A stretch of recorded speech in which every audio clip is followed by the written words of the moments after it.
Let's go into programming setup. And I like to start with how to lay out the desk. We're going to talk about programming your bus orientation. How many things do you want out of those 40 buses? You can pick and choose singular or stereo, anything to be anything you want.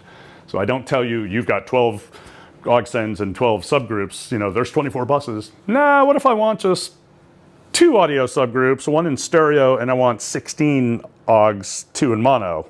You can do that with this desk. You have freely liquid programmable access. So we go to setup. In all of our consoles, the control tab, the things under it are settings for the tactile surface, and knobs and buttons usually is what we're looking at. The first one we're going to look at is strip assign. So what you see on the bottom is a pictorial example of bank 2 or bank 1, right? Let's go up to the top layer. In their corresponding layers, right? So I tip B, C, D, E, F. And I can put anything I want where I want. This is what pissed people off about our freely programmability back in the old days. Nobody's left-handed here. This is my stupid left-handed routine. Ready? Okay, this can happen in a scene. Changing scenes, I can turn this into a left-handed console. I'm going to go to the mix page. I'm going to take the stereo mains and drag it over to the first fader on the left bank. Then I'm going to hit block select, and I'm going to tap drum through keys and drag them down. And then I'm going to go to DCAs. I still have block select chosen. That's basically first and last and everything in between. I'm going to grab all those 4 DCAs and put them off to here. And then I'm going to go to my effect returns, and I'm going to grab the 2 reverbs and a delay. And by the way, didn't 2 verbs and a delay get most of your work done in the old days? Just saying.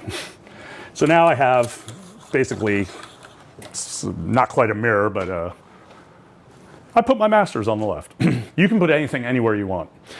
People who tour on these consoles and know them, if you ever walk up to their show file, you walk up to their desk and, you know, with permission, look at them, a lot of people have these things pretzel bent into an unrecognizable, unworkable machine that you wouldn't know unless it was yours.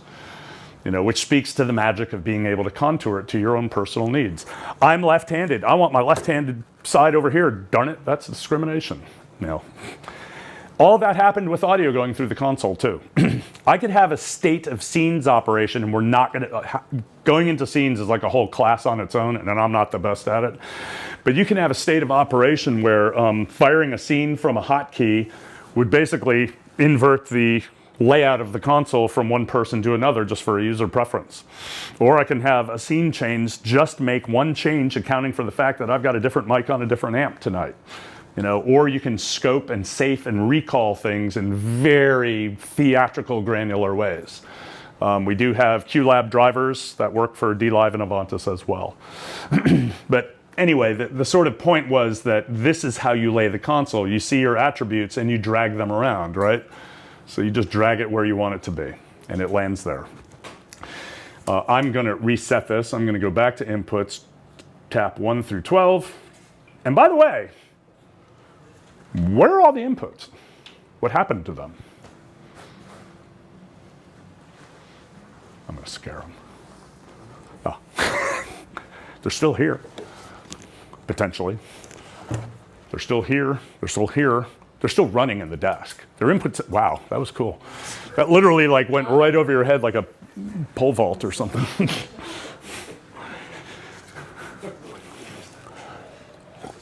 This demonstrates a feature of me being able to program stuff coming into the console.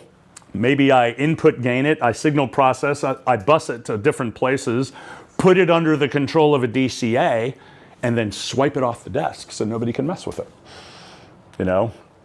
Back when I moved to Nashville, I'd get hired to do church sound in some places, and I would see literally board tapes taped over choir mics. You know, the hanging choir mics, those crappy little quarter-inch condenser mics that everybody makes.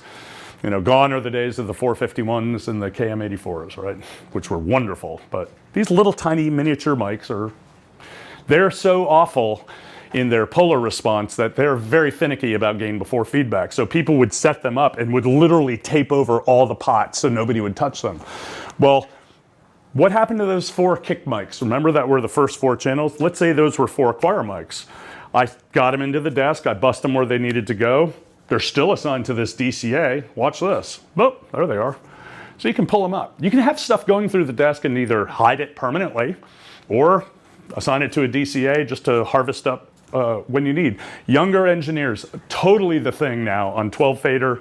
These guys, smaller frame surfaces, they mix by DCA. They don't even really go through layers and get to their channels. They'll have a little sidecar, they'll make hotkeys on the button, pull up DCA groups in front of them. They never go through layers or anything. They just pull them up, do what they need to do, they go away. Pull something up.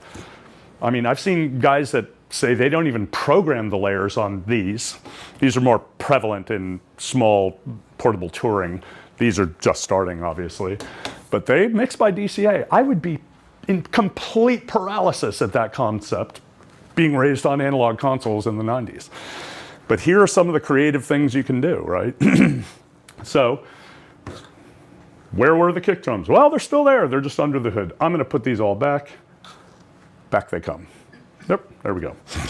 All right, so that's laying out your resources on the different layers of the desk. You can change fader banks here or here, tactile. By the way, did I show you pre and post AUX assignment? I didn't.